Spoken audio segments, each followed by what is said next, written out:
नमस्कार। मेधज astro channel पे मेधज परिवार और संस्कार में आप सबका बहुत बहुत स्वागत है। आज ये वीडियो बनाने का पर्पस है, हम लोग बात करेंगे बड़ा मंगल, नौतपा, जेठ माह और वैशाख माह की शुरुआत, राहु केतु का परिवर्तन, गुरुदेव का मिथुन राशि में जो परिवर्तन हुआ है और गुरु अतिचारी।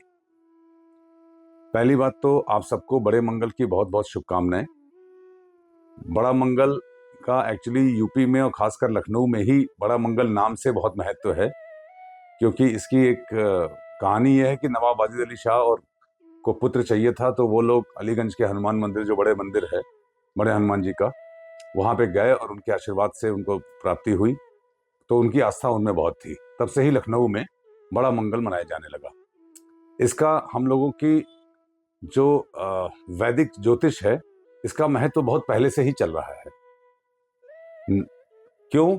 सीधी बात है कि ज्येष्ठ माह है, जो कि लगा है आपका ये 13 मई से, जेठ महीना 13 मई से लगा है, जब पूर्णिमा हुई थी, और 10 जून तक रहेगा, जब तक ज्येष्ठ महीना पूर्णिमा के अनुसार रहेगा। तो जेठ मतलब बड़ा, इस महीने में पड़ने वाले सारे मंगल बड़े मंगल कहलाएंगे। जहां तक बड़े मंगल में करने की बात है, तो हनुमान जी को प्रसन्न करने वाली जो वस्तुएं हैं, वो जो कार्य हैं, वो आप कीजिए। हनुमान जी को क्या पसंद है? हनुमान जी को न्याय पसंद है, हनुमान जी को सीताराम पसंद है। हनुमान जी को सिर्फ एक नाम चाहिए, सीताराम। चाहे स्त्री हो चाहे पुरुष, आप हनुमान जी की मूर्ति के कान में जाके सीताराम सीताराम 11 बार कर दीजिए, हनुमान जी प्रसन्न हो जाएंगे। हनुमान जी सबसे भोले भगवान हैं प्रसन्न करने के लिए। वो इतने ज्यादा मासूम कहे जाएंगे, भोले कहे जाएंगे, कि उनको जब वो छोटे थे तो बाल समय रवि भक्ष लियो, उन्होंने सूर्यदेव को ही निगल लिया था खेल खेल में। तब उनको ये कहा गया था कि जब आपको शक्तियां की जरूरत पड़ेगी तो आप भूल जाएंगे। इसीलिए भगवान हनुमान जी को कान में सीताराम सीताराम कहिए, चमेली के तेल और सिंदूर लगा के हनुमान जी की मूर्ति पर लेप करिए, और उनको लाल रंग का सीताराम लिखा चोला चढ़ाइए, उनको पहना दीजिए, अच्छा सा ड्रेस बना के उनके लिए। ये हनुमान जी का ब्रह्मास्त्र उपाय है। ये तो धर्म के अनुसार उपाय बता रहा हूं मैं। वैसे मंगलवार के दिन, मंगलवार को अश्विनी नक्षत्र सर्वार्थ सिद्धि देते हैं। घोड़े की सेवा करिए, घोड़े को गुड़ चना खिलाइए, ये मंगलवार का बहुत बड़ा उपाय है। मंगलवार को प्रातःकाल और सायंकाल पसीना निकालिए खेल कर या एक्सरसाइज करके, ये मंगल का बहुत अच्छा उपाय है। मंगल, Mars is a planet of war. मंगल युद्ध का प्रतीक है और युद्ध नहीं चाहते हैं। तो वो लोग जो जरा जरा सी बात पे चिल्लाने लगते हैं, झगड़ा करने लगते हैं, आप ये समझ जाइए कि उनके मंगल कमजोर हैं। झगड़ा बचाना और शांति बनाए रखना, किसी अपनी शक्ति का अनुचित प्रयोग न करना, अपनी शक्ति का प्रयोग किसी की रक्षा के लिए करना, ये मंगल के उपायों में आता है। ये हो गई बड़ा मंगल की बात। अब हम आते हैं नौतपा पे। इसी कड़ी में, इसी ज्येष्ठ महीने में नौतपा होता है। नौतपा क्या होता है? 9 दिन के लिए तपती है पृथ्वी 9 दिन। वो 9 दिन कौन से होंगे? जब देखिए, रोहिणी नक्षत्र में ही ये वृषभ, जब सूर्य वृषभ में होते हैं तब ज्येष्ठ महीना लगता है। सूर्य वृषभ राशि पृथ्वी तत्व राशि है, उस पे जाहिर सी बात है सूर्य की सबसे ज्यादा एनर्जी है, तो गर्मी होगी। उसी में जो सबसे लंबा नक्षत्र है वो है रोहिणी। 27 नक्षत्रों में, ये बात ध्यान से सुनिएगा, ये आपके बहुत मतलब की है, सबके, हमारे व्यूअर्स के। रोहिणी नक्षत्र सबसे लंबा नक्षत्र होता है 27 नक्षत्रों में। इसीलिए उसमें जब सूर्यदेव जाते हैं तो पूरे रोहिणी नक्षत्र को जब पार करते हैं, तो वो पहले 9 दिन रोहिणी के, क्योंकि एक नक्षत्र 13 डिग्री 20 मिनट का होता है, तो जो पहले 9 दिन होते हैं, सूर्यदेव चूंकि धीरे धीरे चलेंगे और लंबा नक्षत्र है, पृथ्वी तत्व है, स्थिर राशि है, और काल पुरुष की दूसरी राशि है, परिवार की राशि है, कुटुंब की राशि है, गले की राशि है, हेड की राशि है। तो इसलिए सूर्यदेव का पूरा प्रभाव होता है। उन 9 दिनों को 9 तपा कहते हैं। पृथ्वी तपती है। तपने का पर्पज ये है कि सूर्यदेव उस समय के सारे बैक्टीरिया को खत्म करते हैं, हम लोगों के जीवन में बैक्टीरिया विहीन जीवन करने के लिए। तो ये 25 जून से लगेगा, जब सूर्यदेव रोहिणी में प्रवेश करेंगे, और 2 मई तक 9 दिन आप जोड़ लीजिए, 25 मई से तब तक रहेंगे। उसके बाद सूर्यदेव जाएंगे मृगशिरा में, जो कि 2 चरण होंगे वृषभ में, फिर मिथुन में जाएंगे। जैसा मैंने पहले के वीडियोस में बताया है कि जो हम धार्मिक महत्ताओं के लिए महीना देखते हैं वो पूर्णिमा से देखते हैं, और ज्योतिषीय महत्ताओं के लिए जो हम देखते हैं महीना वो अमावस्या से देखते हैं। मैं इस बात को रिपीट करता हूं क्योंकि ये ज्योतिष में और हम लोग को आम जीवन में समझने के लिए अति आवश्यक है कि धार्मिक महत्ताओं के लिए महीना देखा जाता है पूर्णिमा से। जैसे बड़ा मंगल हो गया और त्योहार हो गए इत्यादि इत्यादि, 9 तपा देख लिया आपने। जब आपको ज्योतिषीय गणना करनी होगी तब आप अमावस्या से देखेंगे। तो एज पर अमावस्या ये महीना अभी वैशाख का ही चल रहा है, और ज्येष्ठ का महीना लगेगा, 26 तारीख से।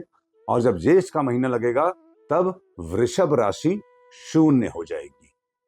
तो आपने इसको देखा कि धार्मिक महत्ता के अनुसार 25 तारीख को 9 तपा शुरू होगा और 26 तारीख को अमावस्या होगी। जब अमावस्या होगी तो सूर्य, तो वृषभ राशि शून्य हो जाएगी। अभी क्या है, मीन राशि शून्य है। शून्य का मतलब होता है कि वो राशि पे सबसे ज्यादा प्रभाव पड़ने वाला है, उस राशि से संबंधित सबसे ज्यादा घटनाएं होने वाली हैं। वो राशि आपके कुंडली में जहां पे भी है, जिस भी भाव में है, वो सबसे ज्यादा जागृत होने वाली है। जब ज्येष्ठ का महीना अमावस्या के अनुसार 26 तारीख से लगेगा तब सूर्यदेव वृषभ राशि में होंगे और रोहिणी नक्षत्र में प्रवेश कर चुके होंगे। तो वो तारीख में एक्चुअली में बहुत ज्यादा गर्मी होगी। नक्षत्र शून्य होंगे उत्तराषाढ़ा और पुष्य। 27 नक्षत्रों में जब उत्तराषाढ़ा बोलूं तो आपको भीष्म पितामह याद आने चाहिए, जब पुष्य बोलूं तो गुरुदेव बृहस्पति याद आने चाहिए, उत्तराषाढ़ा में नेवला याद आना चाहिए जानवर, पुष्य में गाय याद आनी चाहिए। तो जब नेवला बोले तो मतलब रेप्टाइल्स, जो रेंगने वाले जानवर है उनकी सेवा करना बड़ा अच्छा रहेगा, गिलहरी, चींटी इत्यादि, या जो पानी में जो जानवर होते हैं, मछलियां इत्यादि। और गाय की सेवा करने का ये सर्वोत्तम महीना है जब पुष्य नक्षत्र शून्य हो जाता है। पुष्य के जानवर हैं बकरा, और पुष्य एक मां का नक्षत्र है, मदर का, नर्चरिंग का। गाय हमारी मां है, और गाय सूर्यदेव की पुत्री भी जानी जाती है। तो इसलिए इस समय में गाय की सेवा करना अति उत्तम रहेगा। ये तो हो गई 9 तपा की बात और बड़ा मंगल की बात। अब इसमें सबसे इंपॉर्टेंट बात, जो हनुमान जी की बात हो रही थी, हनुमान जी की पूजा करने की, वो अब बहुत जरूरी हो गया है। देखिए, राहु कुंभ राशि में प्रवेश कर गए और गुरु अतिचारी हो गए हैं। अतिचारी अवस्था में उन्होंने प्रवेश किया मिथुन राशि में। दोनों ही वायु तत्व की राशियां हैं, और वायु तत्व की राशियां, वायु मतलब पवन पुत्र हनुमान। वायु से 2 भगवानों की, महापुरुषों की को याद करना चाहिए। भगवान बलराम को, जो कृष्ण जी के भाई थे, और हनुमान जी को। दोनों में क्या सिमिलरिटी है? दोनों ने युद्ध को रोकने का प्रयास किया और अनुचित अपनी ताकत का, अपनी शक्तियों का अनुचित इस्तेमाल ना करते हुए अपनी शक्तियों का सदुपयोग किया युद्ध को बचाने में और धर्म की रक्षा के लिए। जब राहु भी वायु तत्व में है और गुरु भी वायु तत्व में है, तो हनुमान जी की पूजा करना। देखिए, जब भी कुंडली में आप वायु तत्व देखिए तो वायु मीन्स स्ट्रेंथ, ताकत, शक्ति का प्रदर्शन, शक्ति का प्रयोग। जल तत्व होगा तो इमोशनल कॉम्प्रोमाइज, पृथ्वी तत्व होगा तो प्रैक्टिकलिटी, आकाश तत्व होगा तो हेल्पिंग ऑल, अग्नि तत्व होगा तो इच्छाएं, डिजायर्स, फ्यूचरिस्टिक, भौतिक भविष्य की ओर आपका रुझान होना।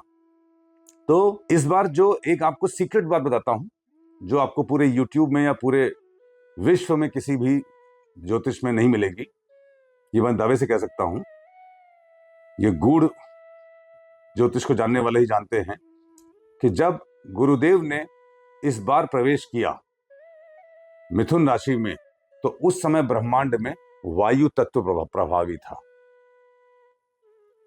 वायु तत्व की राशि में गए और ब्रह्मांड में भी वायु तत्व ही प्रभावी हुआ। जब राहु गए कुंभ में तो आकाश तत्व प्रभावी था, और आकाश तत्व के स्वामी गुरु होते हैं।